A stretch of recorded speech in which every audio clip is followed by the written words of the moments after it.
Om Swastiastu. Assalamualaikum warahmatullahi wabarakatuh. Selamat pagi kami ucapkan kepada bapak-bapak, ibu-ibu, dewan guru, dan adik-adik para siswa, siswi, baik SMK maupun SMA. Kami dari Kepolisian Polres Jembrana, khususnya dari Satuan Lalu Lintas Polres Jembrana, datang ke tempat Bapak, Ibu, adik-adik di sekolah untuk menyampaikan sosialisasi Undang-Undang Nomor 22 Tahun 2009 tentang lalu lintas dan angkutan jalan. Undang-Undang Nomor 22 Tahun 2009 tentang lalu lintas dan angkutan jalan mempunyai maksud dan tujuan. Adapun maksud dan tujuan, yang pertama, maksud memberikan informasi kepada seluruh masyarakat pemakai jalan untuk lebih tertib, santun, dan disiplin dalam berlalu lintas di jalan. Adapun tujuan, terciptanya keamanan, keselamatan, ketertiban, kenyamanan, dan ketentraman berlalu lintas, dan mengurangi pelanggaran, serta menekan angka kecelakaan. Pengertian lalu lintas. Pengertian lalu lintas adalah gerak pindah barang, orang ataupun hewan, dan kendaraan dari satu tempat ke tempat lain dengan menggunakan jalan sebagai sarana. Nah, jalan dalam artian setiap jalan yang diperuntukkan untuk umum.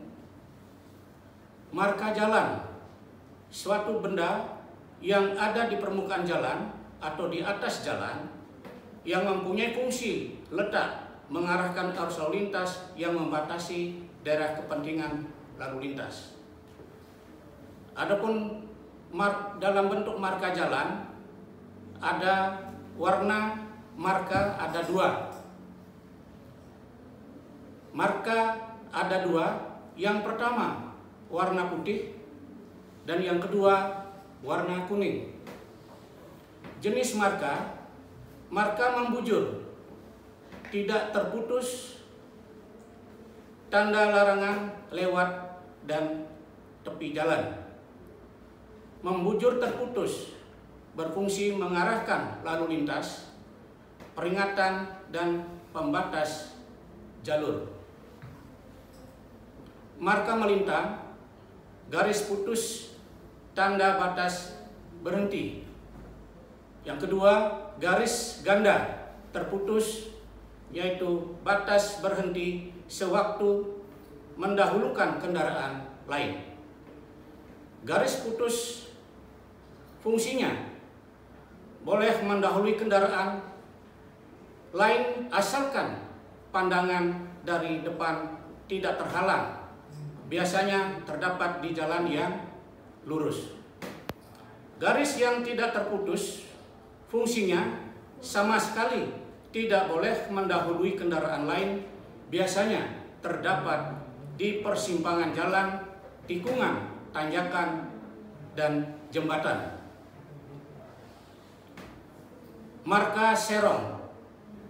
Marka serong adalah suatu garis yang dibuat atau dilarang untuk dilintasi kendaraan kecuali kendaraan petugas atau instansi berwenang.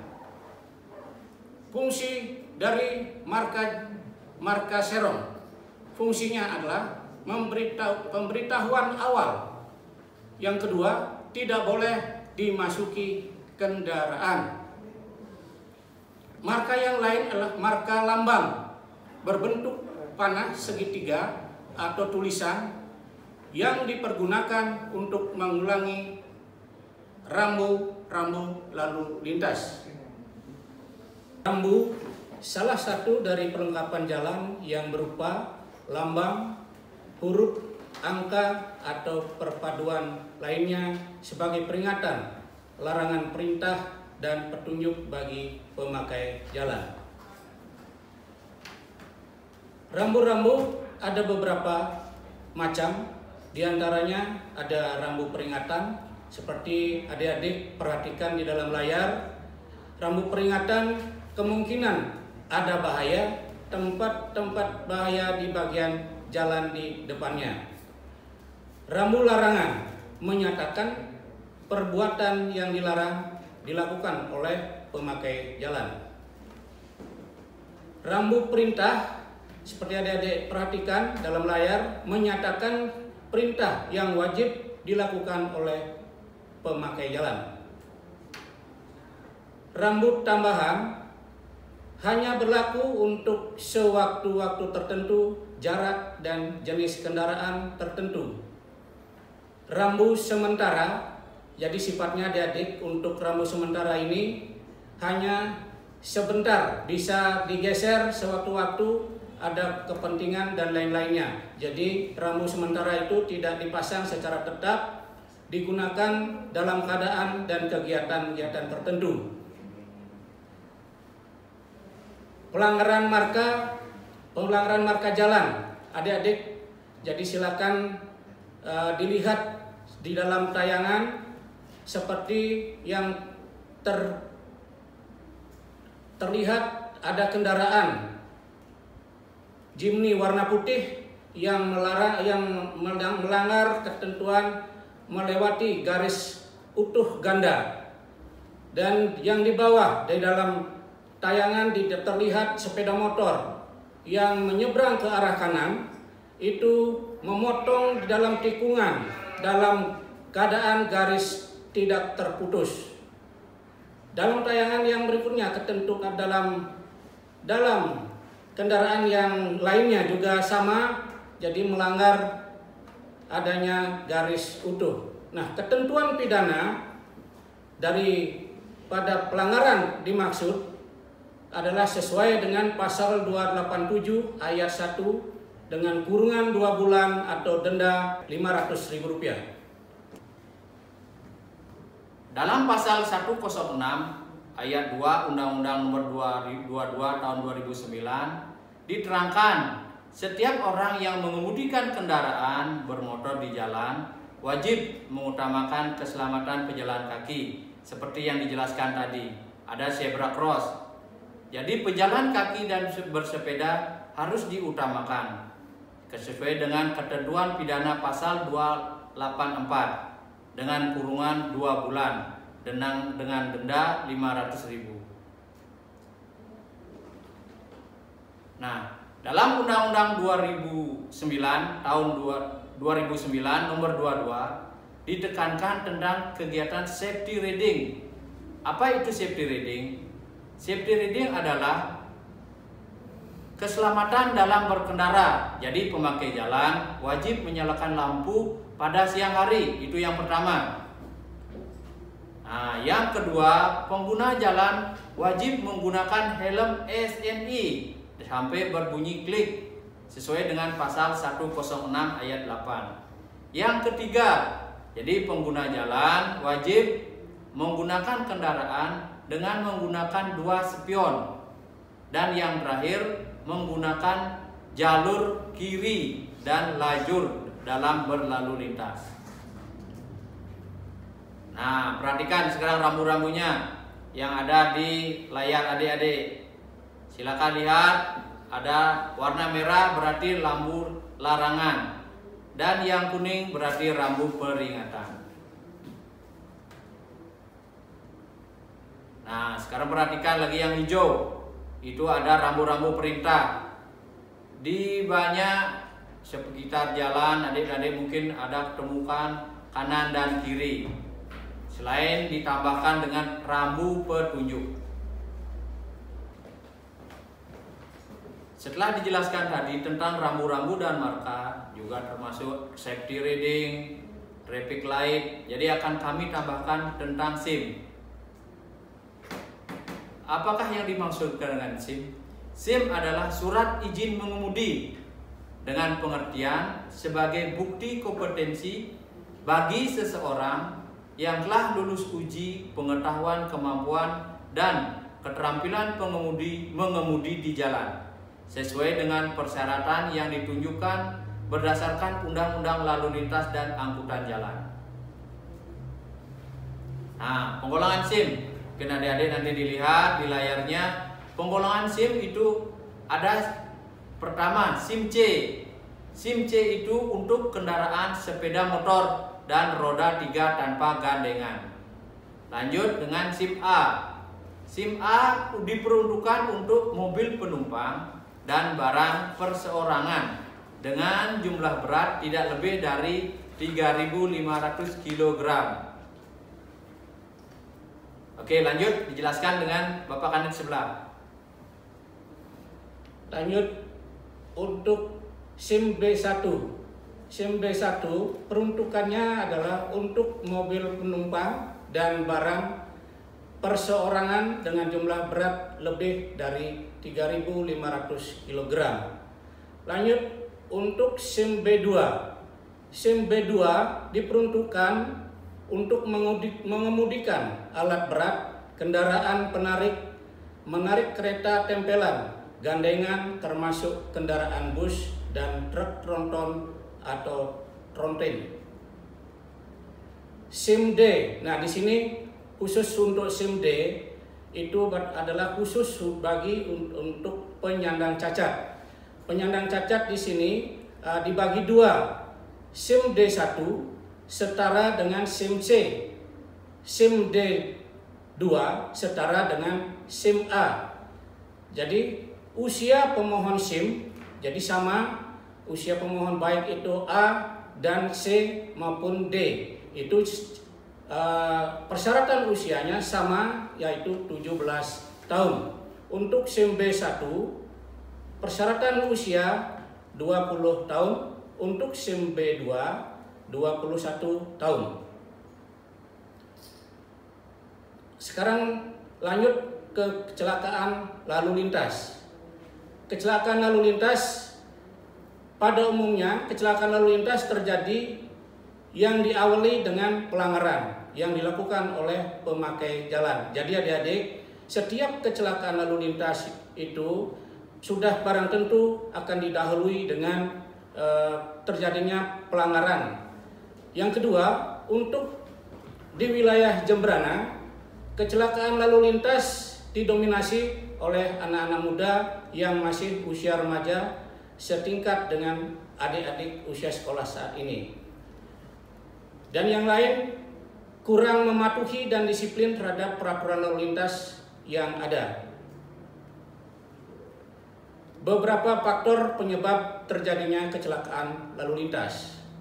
Adik-adik, jadi saya akan jelaskan beberapa faktor penyebab daripada kecelakaan lalu lintas. Jadi yang pertama adalah faktor manusia atau orang. Nah, faktor manusia di sini sudah barang tentu diantaranya adalah tidak disiplinnya setiap orang. Yang kedua, emosional dan tidak sabar para pengendara ataupun pengemudi di jalan raya. Yang ketiga, daya konsentrasi kurang. Jadi adik-adik ataupun para pengguna jalan di jalan itu seringkali mengabaikan konsentrasi di jalan. Jadi kurang terampil. Nah, kurang terampil di sini sudah barang tentu kemungkinan yang bersangkutan belum cakap dalam mengemudi atau bahkan tidak memiliki SIM. Terus yang lain, faktor lain, mengantuk. Nah, para pengemudi dan pengendara di jalan sering mengabaikan kalau sudah mengantuk dan kemungkinan dia itu mengejar waktu, nah sehingga dipaksakan untuk mengemudikan kendaraan sehingga terjadi kecelakaan di jalan raya. Faktor lain lagi, para pengemudi dan pengendara minum minuman keras sehingga mabuk dalam mengendarai kendaraan bermotor. Faktor yang lain juga karena penggunaan HP. Nah, di sini adik-adik tolong berhati-hati dalam penggunaan HP.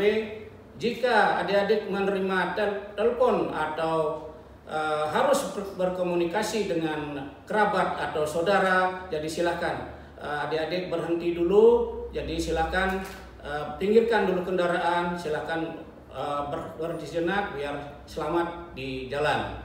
Yang lain faktornya adalah sering melanggar adanya rambu-rambu lalu lintas yang ada di jalan. Nah, adik-adik, seperti tayangan yang ada di dalam slide, hindari penggunaan HP saat berkendara. Nah, seperti contoh rekan-rekan adik-adik yang seperti di gambar, menggunakan HP bergandengan lebih dari satu orang, dan ada juga rombongan trek-trekan di jalan yang sudah barang tentu akan menimbulkan bahaya dan celaka bagi adik-adik sendiri. Yang kedua, faktor daripada kendaraan itu sendiri. Faktor kendaraan diantaranya dari kendaraan itu dimaksud tidak layak jalan. Yang kedua, bannya pecah, gundul ataupun sudah halus. Remnya tidak berfungsi baik, termasuk di saat malam hari lampu tidak berfungsi, dan kelebihan muatan juga menjadi penyebab daripada dalam faktor kendaraan. Faktor ketiga adalah faktor jalan ataupun lingkungan. Nah, yang dimaksud dengan faktor jalan dan lingkungan itu diantaranya adalah kemungkinan di situ ada jalan yang sempit, jalan yang bergelombang ataupun rusak, jalan licin, kemungkinan ada habis diguyur oleh hujan ataupun ada ceceran oli yang ada di jalan, nah sehingga menyebabkan terjadinya kecelakaan, nah sehingga mempengaruhi daripada para pengguna jalan di jalan. Nah, yang faktor lainnya yang dimaksud dalam faktor jalan dan lingkungan termasuk tikungan tajam, tanjakan maupun menurun. Faktor keempat yang mengakibatkan daripada kecelakaan diantaranya juga adalah faktor cuaca atau alam.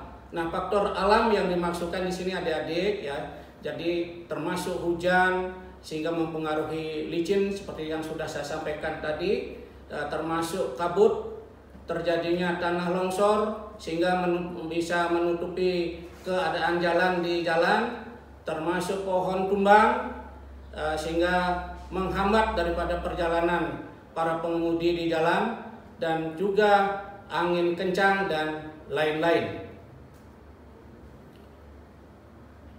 Nah, adik-adik, dari penjelasan saya tadi, jika adik-adik tertangkap melakukan pelanggaran lalu lintas, jadi kalau bisa adik-adik upayakan jangan sampai melanggar daripada aturan-aturan berlalu lintas.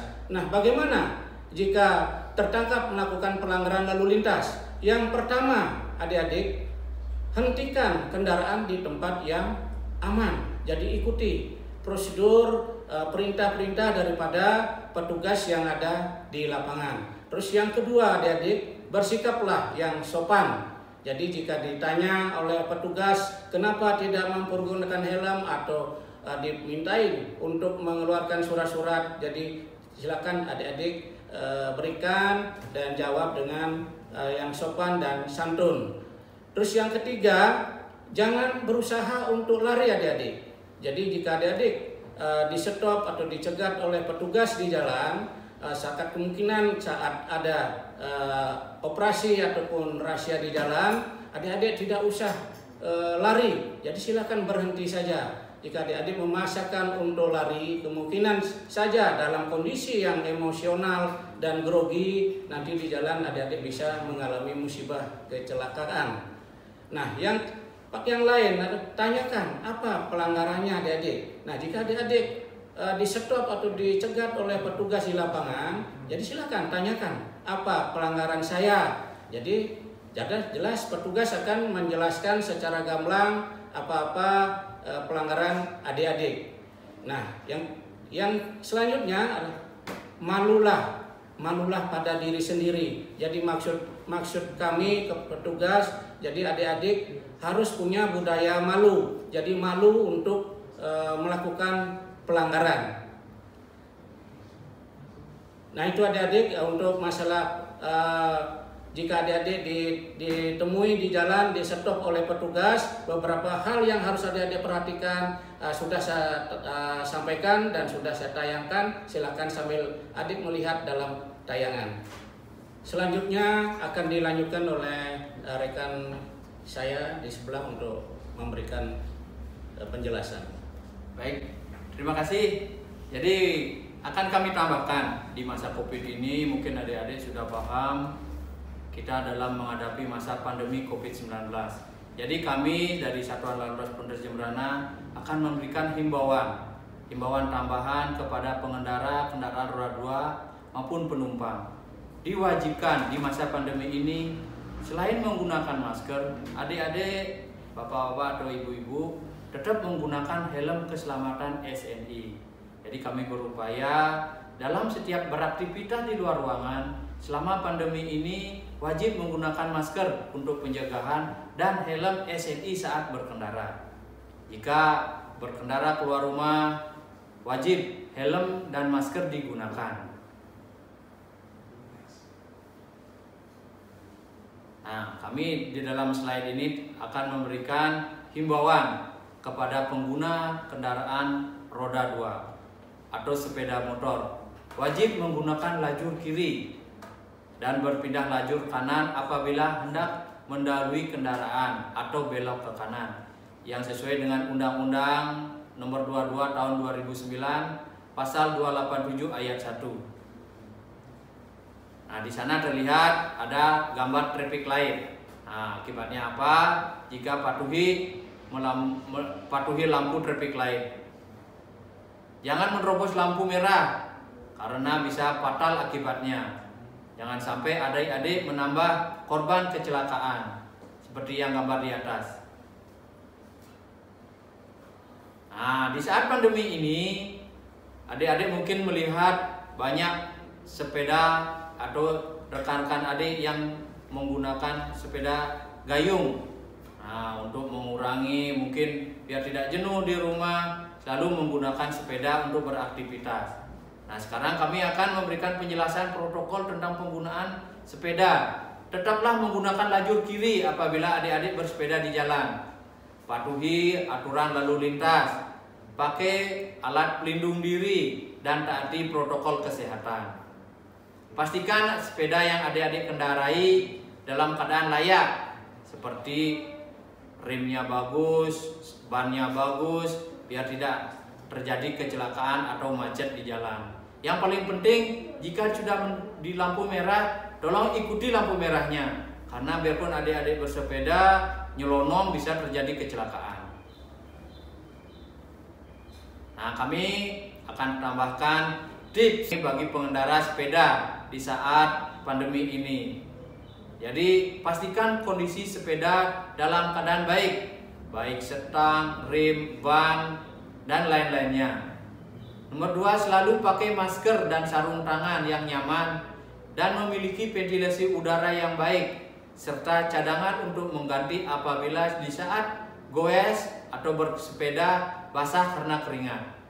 Yang ketiga, dalam bersepeda harus selalu menggunakan helm. Pergunakanlah helm yang baik dan standar. Akan lebih baik jika berkacamata, karena mata tidak akan kena debu atau droplet dari orang-orang di sekitar kita. Yang terakhir, gunakan pakaian yang aman dan nyaman jika dalam bersepeda. Baik, akan kami tambahkan di saat pandemi ini, mungkin kebiasaan, mungkin ada adik-adik melihat sekarang musim layangan. Kami tidak melarang adik-adik ataupun rekan-rekan ikut hobi main layangan, cuman tidak menghilangkan protokol keselamatan.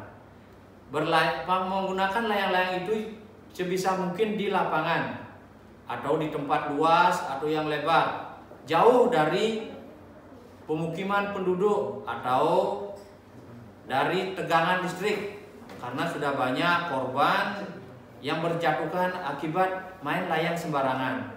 Jadi kami berharap mengajak kepada adik-adik jika main layangan berhati-hati, jauh dari pemukiman, jauh dari alat-alat listrik atau kabel-kabel, dan yang paling penting bisa adik-adik menjaga keselamatan. Baik, sekian dari kami. Semoga apa yang kami sampaikan bermanfaat buat kita semua. Mari kita menjadi pelopor keselamatan berlalu lintas, selalu mengutamakan keselamatan berlalu lintas. Sekian, terima kasih. Om Santi Santi Santi Om.